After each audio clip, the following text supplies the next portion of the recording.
A couple times a year, when our family goes to visit friends and relatives, and we cross into this region of the country, something happens. Mom rolls down the window to smell the magnolias and starts humming Georgia on My Mind. We'll pull over to buy a bag of boiled peanuts from a toothless man selling them out of the back of his pickup. Mama's, "You need to be quiet back there," turns into, "I'm gonna stop this car if all y'all don't hush up." Us kids have to put away our electronics and actually look out the window. That's when I know we've come home to Dixieland, God's country, one step closer to heaven, the South. A place where animals are a part of speech, where you're more proud of your family name than your college degree, where how you cut your biscuit matters. With a fork, not a knife, ever. Or you may get disinherited. But what is familiar and pretty normal to me can be strange and misunderstood to anyone who lives in another region of the country. Today, I hope to shed some light on the way a Southerner thinks. What makes them tick? Why food makes them so happy. Not to fully understand a Southerner, we need to realize that their ancestors were Scottish and Irish herdsmen, African Americans, and early Native Americans, to name a few. By understanding these cultures, we'll see how a Southerner's use of colorful language, focus on family pride, and emphasis on food all make sense. But first, it's important to define what a Southerner is and is not. A Southerner is someone who is born in or has family lineage in the South. And understand, moving to the South and having children doesn't make your kid Southern. After all, if a cat has kittens in the oven, it doesn't mean we call them biscuits. What makes the South the most colorful region of the country is more than just beautiful races and creeds of people. But I'm talking more about those folks whose words can be more colorful than their skin. Many times people look down on Southerners, saying things like, "Those uneducated people down there don't use proper English, and there's no such word as fixin' to." There are even some people who are trying to extinguish the Southerner's dialect. For instance, one time my cousin went to a small town store in Georgia, and when she asked the clerk where something was, the clerk responded, "I'll have to show you where it's at, because I ain't allowed to say over yonder no more." Let's set the record straight. Southern American English, as it is properly called, is nothing to snub your nose at. According to the always reliable Wikipedia.org, Southerners use fancy grammar lingo, just like any other language.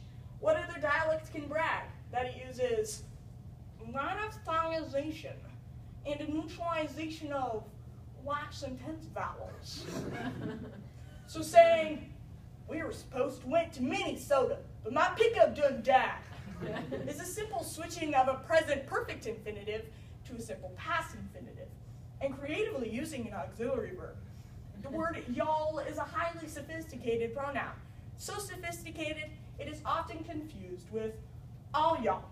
See, y'all is a general term, talking about a whole group, as in, y'all ain't got no business disrespecting Elvis.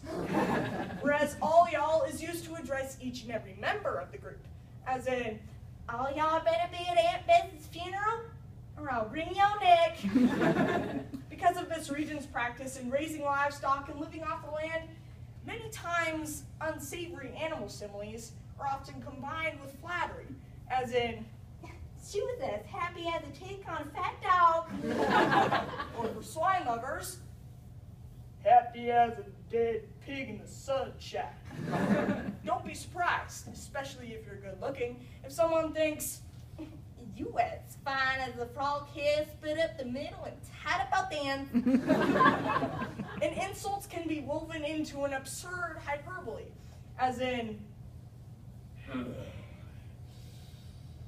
"That truck couldn't pull a fat baby off a tricycle." You may need a translator to fully appreciate a Southerner's poetic meaning, but it'll sure bring a smile to your face. Another Southern quality often misunderstood is their focus on family. TheArtOfManliness.com reminds us that both black and white Southern ancestors came from more tribal herding groups with cultures of honoring and taking care of their own kin. It was their highest obligation. There were many ways to honor the family name. Some of our family's examples are telling the same stories about our ancestors for the 100th time, like they've never been told before. Like the time when Papa Davis had a mule named Gus who didn't have any teeth. So he made Mama Davis make 2 batches of cornbread every night so that he can leave one sitting out on the porch for old Gus.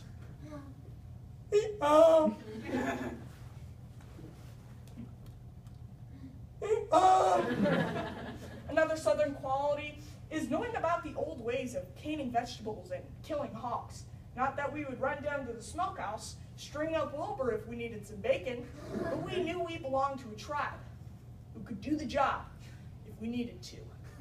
And lastly, making sure to show up to every family reunion to be with people we don't even know. Because by golly, we're kin, and we need to remind each other how awesome we are. For instance, one time we went to our Perry family reunion in Georgia. I knew family pride was alive and well when a big old white bearded man, who someone said was my distant uncle, came up to me and said, "Have a girlfriend, boy?" I politely replied, "No, sir." He said, "Well, you should, because you're a Perry." And I walked away from there knowing that since I was a Perry, I was somebody, that I had to find a girlfriend fast. But there's so many options. Anyway, there's probably nothing a Southerner takes more pride in than food and, well, more food. Because Southerners are sometimes mischaracterized to be food-obsessed gluttons. A non-Southerner will often watch a Southerner eat, saying things like,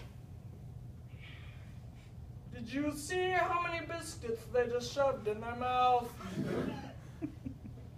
How many calories do you think are in that peach cobbler? I'll just have tofu instead of pork.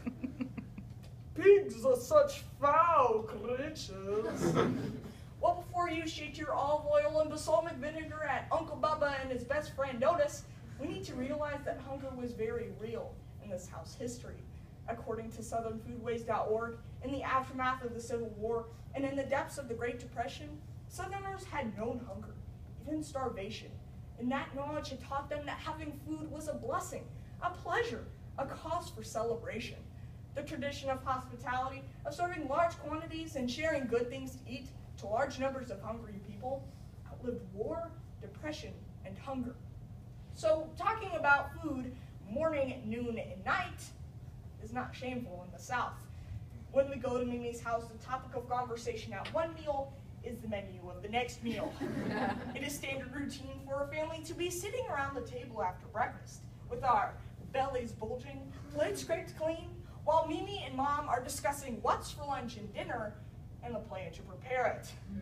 In the South, no social event is void of good food and good etiquette, including funerals.